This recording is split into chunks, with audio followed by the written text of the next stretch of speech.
થવાનો હોય એનું તો બળી જવું જ સારું છે. આમ વિચાર કરી દૂધ ઉભરાઈ અગ્નિમાં પડવા લાગ્યું. યશોદાજીને થયું દૂધ ઉભરાય છે, અને કોઈ પણ સ્ત્રી બાકી બધું જ જોઈ શકે પણ ઉભરાતું દૂધ ન જોઈ શકે. એટલે લાલનને મૂક્યા નીચે અને ભાગ્યા. ઠાકોરજીને થયું ધર્મી ગોદમાં હતો અને ધર્મને બચાવવા દોડો છો. પ્રભુને ગમ્યું નહીં. સ્વરૂપ ગોદમાં છે ને સાધનની પાછળ દોડો છો. લાલનને આવ્યો ક્રોધ. ગયા ભંડારમાં જે જઈ કઈ દૂધ દહીંના મટકા પડ્યા હતા બધા જ ફોડી દીધા, વાંદરાઓને ખવડાવી દીધા, બધું અસ્ત વ્યસ્ત કરી નાખ્યું. જ્યાં યશોદાજી બહાર આવ્યા જુએ, ઓહો મારો લાલન આવો ઉદ્દંડી થઈ ગયો છે. બધા જ કહેતા હતા હું માનતી નહોતી, આજે તો મારી આંખે મેં જોયું. આજે એને નહીં છોડું. લીધી હાથમાં લાકડી, આગળ આગળ લાલન દોડે છે ને પાછળ પાછળ મૈયા દોડે છે. એમ કહેવાય કે પ્રભુની પીઠને જોઈ રહ્યા છે એટલે મારવાની ઈચ્છા છે. કહેવાય કે પ્રભુના મુખમાં ધર્મ છે પણ પીઠમાં અધર્મ છે. અને એટલા માટે જ્યારે પણ કોઈ પણ સેવા કરો ને ત્યારે સન્મુખ આવીને કરો. પ્રભુને માળા ધરાવો, ભોગ ધરાવો, પાછળથી નહીં ધરાવો. પ્રભુની સન્મુખ આવીને પછી અંગીકાર કરાવો. આ વિવેક છે. આપણે મારવા દોડ્યા પણ કેમે કરીને પ્રભુ હાથમાં ના આવે. થાકી ગયા, રડવા લાગ્યા, નિસ્સાધન થયા. અને નિસ્સાધનતા તો સાધન છે પ્રભુને પામવાનું. પ્રભુ હાથમાં આવી ગયા, જાણી કરી. ઉખલ પાસે લઈ ગયા. આજે તને બાંધી દઈશ, ભોજન નહીં આપું, તું દંડી થઈ ગયો. ઠીક છે, બંધાવા તૈયાર થયા. અને જ્યાં ઉખલ પાસે આવ્યા બાંધવા જાય, જેટલા દોરડા લાવે પણ 2 આંગળ દોરડું નાનું પડે. કારણ કે જ્યાં સુધી અહમતા અને મમતા છે ત્યાં સુધી પ્રભુ બંધાતા નથી. જ્યાં સુધી તમો ગુણ અને રજો ગુણ, આ બધી 2 આંગળીઓ છે, અનેક અનેક ભાવ 2 આંગળીના બતાવ્યા, ત્યાં સુધી પ્રભુ બંધાતા નથી. નિસ્સાધન થયા. ઠાકોરજીએ જોયું ગોપીઓ દોરડું લાવે છે, અને ગોપી જે સાધન આપે એનાથી તો બંધાવવું પડે. મહાપ્રભુજીએ પણ આપણને એ દોરડું આપ્યું તે ગોપીઓનું દોરડું છે. કયું દોરડું આપ્યું? સેવા રીત પ્રીત વ્રજજન કી જનહિત જગ પ્રગટાઈ, પ્રગટ ભય માર્ગ રીત દેખાઈ. આ 2 આંગળ ભરી દીધા. કશેનાથી? રીત અને પ્રીત. સેવા રીત પ્રીત વ્રજજન. એટલે આ 2 આંગળ જે ખૂટતા હતા ને પૂરા થઈ ગયા. અને સેવાના દોરડાથી ઠાકોરજીએ બંધાઈને આપણા ઘરે બિરાજે છે. ગોપીઓ સાધન આપ્યા એટલે બંધાય. પણ પ્રભુનું તો બંધાવું પણ કોઈને મુક્ત કરવા માટે હોય છે. યશોદાજી કામે વળગ્યા. નંદાલયના બહારથી એક ગાડું જતું જોયું. બળદ ખેંચીને ગાડું લઈ જાય છે. ઠાકોરજીને થયું બળદ ના ગાડું, ચલો હું ચલાવું ગાડી. અને પ્રભુ ઉખલને ખેંચતા ખેંચતા નંદાલયના આંગણામાં ઘૂમવા લાગ્યા. અને 2 વૃક્ષો હતા. 2 વૃક્ષોની વચ્ચેથી પ્રભુ નીકળ્યા. પ્રભુ તો નીકળી ગયા, ઉખલ ફસાઈ ગયો. અને પ્રભુએ થોડોક જોર લગાવ્યો, કડાક દઈને શોર થયો અને 2 વૃક્ષો પડ્યા. એમાંથી કુબેરના બંને પુત્રો નલ કુંવર અને મણિગ્રીવ બંને પ્રગટ થયા. ઋષિનો શ્રાપ લાગ્યો. અપ્સરાઓ સાથે સ્નાન કરતા હતા સરોવરમાં. ઋષિ આવ્યા તો એમની મર્યાદા ન રાખી. ઋષિને આવ્યો ક્રોધ, તમે જડ બુદ્ધિના છો, જાઓ વૃક્ષ થઈને જડ બનીને પડો. એટલે જ આપણે ત્યાં પ્રભુની, ગુરુની આ બધી મર્યાદા રાખતા હોઈએ. જયારે હવેલીમાં હોઈએ, ગુરુજન પાસે હોઈએ, પ્રભુ આગળ હોઈએ, ત્યારે કેમ બેસાય, કેમ બોલાય, કેમ વર્તાય, આ બધાના વિવેકો આપણે ત્યાં, આ બધાના વ્યવહાર આપણને શીખવાડવામાં આવે છે. કારણ કે એ મર્યાદા રાખવી છે. શ્રાપ લાગ્યો, ક્ષમા માંગી છે તો કહ્યું ચલો વૃક્ષ તો થશો પણ તમારો ઉદ્ધાર ભગવાન પોતે કરશે. નંદાલયના વૃક્ષ બનશો. પ્રભુએ ઉદ્ધાર કર્યો છે, સ્તુતિ કરી છે. વાણી ગુણાનું કથને શ્રવણૌ કથાયામ હસ્તૌ ચ કર્મસુ મનસ્તવ પાદયોર્ન. આ વાણી આપના ગુણગાન કર્યા કરે, મન આપનું સ્મરણ કર્યા કરે, આંખો આપના દર્શન કર્યા કરે. એના માટે જ આ ઇન્દ્રિયો મળી છે. એમ કહી જયારે વૃક્ષ પડ્યા ને અવાજ થયો, બધા દોડીને આવ્યા. અરે આટલા ઉત્પાદ ગોકુળમાં થાય છે. ઉપનંદે સલાહ આપી, નંદ બાબા આપણે અહીંયાથી છોડી બધું જ સામાન સમેટી અને વૃંદાવનમાં જઈને ગોકુળ વસાવી. અને આ વિચાર કરી ગાડામાં બધો જ સામાન ભર્યો છે. અને નંદ બાબા, નંદ, ઉપનંદ, સુનંદ બધા જ પોતપોતાનો સામાન લઈ આ વ્રજવાસીઓ ચાલ્યા વૃંદાવન તરફ. અને વૃંદાવનમાં જોઈને ગોકુળ વસાવ્યું છે. અનેકવિધ પ્રકારની લીલાઓના વર્ણન અહીંયા આવ્યા છે. વત્સાસુર વધની કથા આવી છે. વાછરડાના રૂપમાં અસુર આવ્યો. સ્વરૂપ ઉત્તમ, વૃત્તિ આસુર. આ જ ખલ ધર્મ છે. વાછરડાના રૂપ ભગવાન એના એની આંખોથી ઓળખી ગયા કે આ કોઈ અસુર લાગે છે. ભગવાન એનો ઉદ્ધાર કર્યો. બકાસુર વધની કથા આવી. બગલાના રૂપમાં આવ્યો અસુર અને યમુનાજીમાં પાછો ઉભો એ રીતે છે, એક પગ પર બીજો પગ ચડાવી જાણે કોઈ મુનિ તપ કરતો હોય. પણ એની વૃત્તિ પણ આસુરી વૃત્તિ છે અને એ પણ યમુનાજી રૂપ ભક્તિમાં. ભક્તિનું કોઈ ઓપોઝિટ શબ્દ હોય ને તો એ દંભ છે. ભગવાને બગલાને મારી બકાસુરનો ઉદ્ધાર કર્યો છે. 12, 13 અને 14 આ 3 અધ્યાયની લીલાઓ મહાપ્રભુજી પ્રક્ષિપ્ત માને છે કે જે લીલામાં ભગવાનને બ્રહ્માજીને ભગવાન પ્રત્યે મોહ થયો, એ બ્રહ્માજીના મોહની કથા મહાપ્રભુજી એમ કહે છે કે આ સારસ્વત કલ્પની લીલા નથી. પ્રભુએ લીલા કરી છે પણ અન્ય કલ્પમાં કરી છે, એટલે એને પ્રક્ષિપ્ત માને. પણ સુબોધજી લખ્યા કારણ કે આ કલ્પમાં ભગવાને બ્રહ્માજીને વચન આપ્યું હતું કે તમને મારી લીલામાં ક્યારે મોહ નહીં થાય, અને અહીંયા મોહ થયો છે. એના અનેક પ્રમાણો શાસ્ત્રોની ચર્ચા કરી. શાસ્ત્રોના પ્રમાણ મહાપ્રભુજી આપે છે. બાળકો રોજ મનમાં ઈચ્છા કરે કે પ્રભુ આરોગ્ય છે નંદાલયની સામગ્રી, પણ ક્યારેક એવો મનોરથ ઠાકોરજી કરે કે અમે અમારા ઘરેથી સામગ્રી બનાવીને લાવીએ અને અમારા હાથે ઠાકોરજીને આરોગાવીએ. અને દરેક ગોપીના મનમાં પણ એ જ મનોરથ કે ક્યારે એવો દિવસ આવે કે અમે પોતાના ઘરે અમારા હાથે સામગ્રી બનાવીએ અને ઠાકોરજી અમારી સામગ્રી આરોગે. ઠાકોરજીએ દરેકના મનોરથને જાણ્યા છે અને બધા જ સખાઓને કહ્યું, જાઓ આજે ઘરે જાઓ અને બધા જ પોતાના ઘરના ગોપીઓને કહેજો કે સુંદર સુંદર સામગ્રી સિદ્ધ કરે. કાલે આપણે ગૌચારણ કરવા માટે શ્યામ ઢાક પર જઈશું અને છાક લીલા કરીશું. છાક લીલા એટલે સાધારણ શબ્દોમાં કહું તો પિકનિક. બધા પોતપોતાના ઘરેથી ભાથું બાંધીને આવે અને પ્રભુ દરેકના ઘરની સામગ્રી આરોગે. અને બધા જ સખાઓ તો પ્રસન્ન થઈ ગયા. ઘરે જઈને વધાઈ આપી છે, મૈયા ઠાકોરજી આજ્ઞા કરી છે કાલે આપણા ઘરની સામગ્રી પ્રભુ આરોગવાના છે. ગોપીઓ પ્રસન્ન થઈ ગઈ. જે ગોપીને જે ઉત્તમમાં ઉત્તમ બનાવતા આવડતું હતું એ સામગ્રી જાતે સિદ્ધ કરવા લાગી. આખી રાતની સુંદર સુંદર સામગ્રીઓ બનાવી છે અને મનમાં એક જ મનોરથ છે કે હે પ્રભુ અમારી આ બનાવેલી સામગ્રી આ પ્રેમથી આરોગી.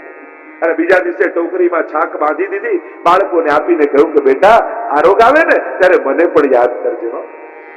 અને બધા જ સખાઓ ચાલ્યા છે વાછરડાઓને લઈને ઠાકોરજી ચરાવવા માટે.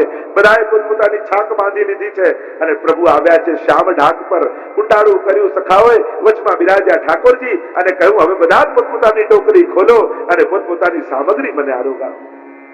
एक टोकरी खोली ने कहूं मारी भैया पेड़ा बहुत सुंदर बनावे, ले लालन मेरे भैया पेड़ा, मेरी भैया बहुत सुंदर बनावे, तू पेड़ा आरो. ठाकुर जी आरोग्य बोला बड़े सुंदर बनाए.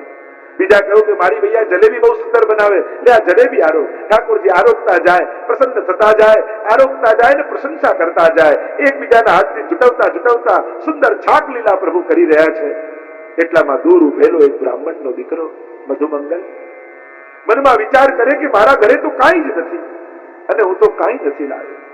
આજે પ્રભુ બધાના ઘર ઘરની સામગ્રી આરોગી રહ્યા છે. અરે મારા ઘરની પણ કંઈક સામગ્રી આરોગાવું. ભાગતો ભાગતો ઘરે પહોંચ્યો. મૈયા મૈયા મૈયા કરતા કરતા ઘરે આવ્યો. કહ્યું શું છે બેટા? મૈયા આજે ઠાકોરજી બધાના ઘરની સામગ્રી આરોગી રહ્યા છે. મારા મનમાં મનોરથ છે કે આપણા ઘરની હું સામગ્રી આરોગું. માનો કંઠ રૂધાયો, બેટા આપણે ગરીબ બ્રાહ્મણ, આપણા ઘરે તો કાંઈ નથી. બધા જ ડબ્બા ઊંધા કરીને બતાવે, જો બેટા કાંઈ નથી.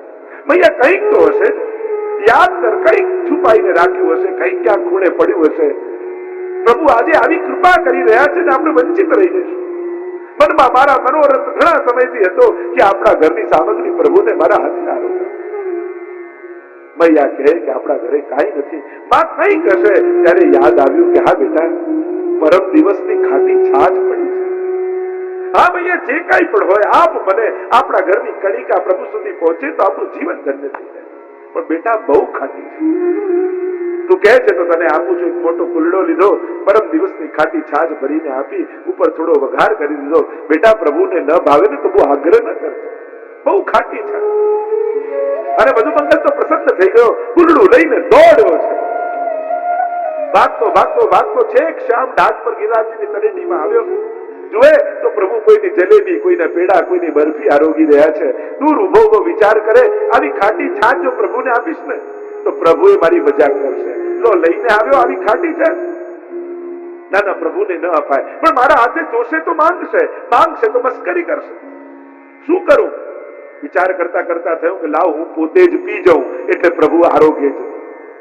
અને જ્યાં કુલડું મોઢામાં લગાડ્યું, નજર પડી પ્રભુની, મધુમંગલ ઉભો રહે એમ કરીને પ્રભુ દોડ્યા છે.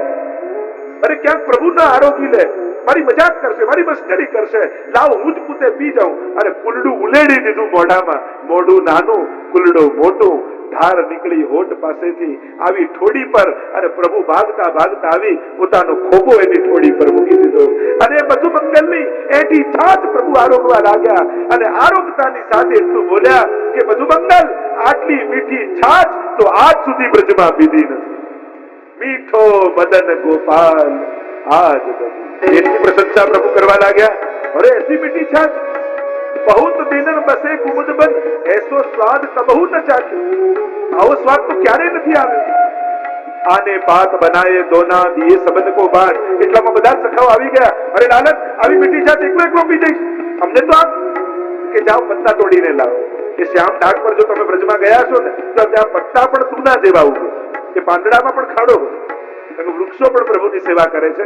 પત્તા તોડીને લાવ્યા. પ્રભુ બધાને પોતાની અંજલીમાંથી થોડી થોડી છાછ આપવા લાગ્યા. બધા પીએ પ્રશંસા કરે, બહુ મીઠી છે, બહુ મીઠી છે. બધા પીને પ્રશંસા કરે, છાછ તો બધાને પીવડાવી દીધી. એટલામાં કેટલાક જે રહી ગયા હતા એ સખાવ આવ્યા પાછળ, કહેવા લાગ્યા તમે લોકો પી ગયા ને અમને નહીં. પ્રભુ કંઈક કરો, અમને ચખાડો. આટલી મીઠી છાછ અમે કેમ રહી જઈએ? પ્રભુ કે પણ હવે તો ખતમ થઈ ગઈ, ક્યાંથી લાવું? કઈ પણ કરો, અમને પીવડાવો. અને ત્યારે પ્રભુને યાદ આવ્યું, જીન નહીં પાયો સુનો રે ભૈયા, મેરી હથેરી છાછ આજ નથી મીઠો બદલ. અને આ દ્રશ્ય જોઈ ગયા બ્રહ્મા. આ બ્રહ્મ હોય, આ ગોવાળિયાનું હેઠું ખાનારો, ખવડાવનારો આ બ્રહ્મનો, આ ભગવાન. પરીક્ષા કરીશ. વાછરડાઓને લઈ ગયા બ્રહ્મલોકમાં અને યોગ નિદ્રામાં સુડાવી. અને વાછરડા ગોતવા નીકળ્યા પ્રભુ તો સખાઓને લઈ ગયા બ્રહ્માજી અને બ્રહ્મલોકમાં યોગ નિદ્રામાં સુડાવી દીધા.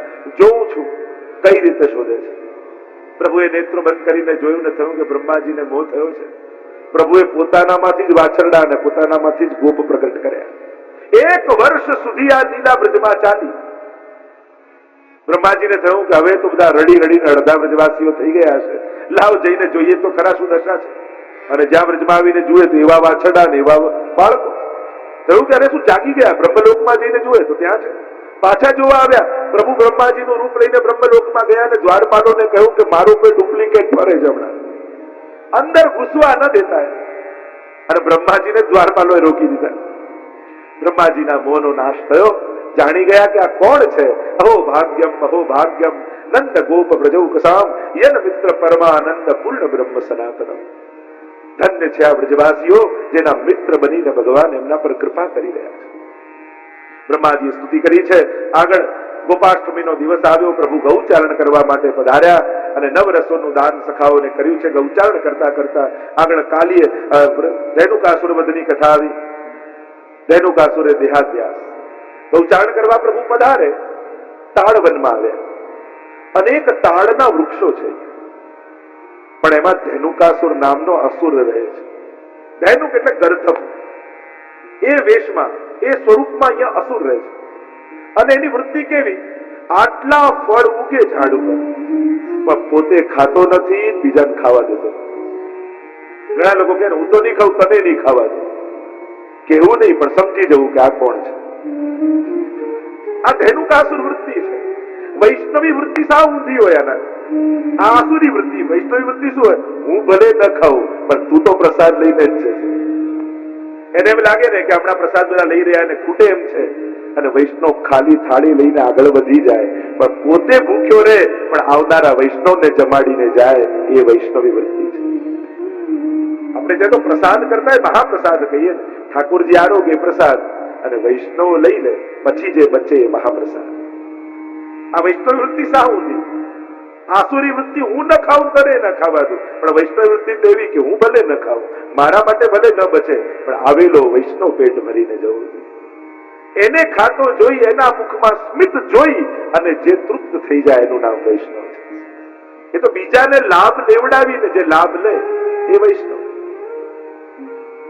એમ લાગે કે દર્શનમાં બહુ ભીડ છે અને પાછળ ઘણા વડીલો ઉભા, એમને દર્શન નથી થતા અને આપણે ધીમે રહીને સરકી જઈએ ને પાછળ ઉભા રહી જઈએ અને આપણે કારણે બીજાને દર્શન મળે. આ વૈષ્ણવી વૃત્તિ, એ સાચા અર્થમાં દર્શન કર્યા કહેવાય. અને તમારે કારણે જેને દર્શન થયા ને એની આંખમાં ઠાકોરજી તમને જુએ છે અને તમારે કારણે એને લાભ થયો. વૈષ્ણવી વૃત્તિ લાભ લેવડાવવામાં છે, લાભ આપવામાં છે, બીજાને લાભ મળે. એમ લાગે બેઠકજી ગયા ને બહુ જારીજીમાં ધક્કા મુક્કી છે, મહાપ્રભુજીને શ્રમ પડે એમ છે અને પાછળ ઉભા રહી વૈષ્ણવને હાથ લગાવીએ એ દિવસે તમારી જારીજી મહાપ્રભુજી આરોગી દેતા હોય. આ વૈષ્ણવી હું જ કરું ને હું જ ધરું ને હું જ ભરું, એ વૈષ્ણવી વૃત્તિ નથી. વૈષ્ણવી વિવેક તો હાથ લગાડવામાં છે, તમે લાભ લો, લાભ આપવામાં છે.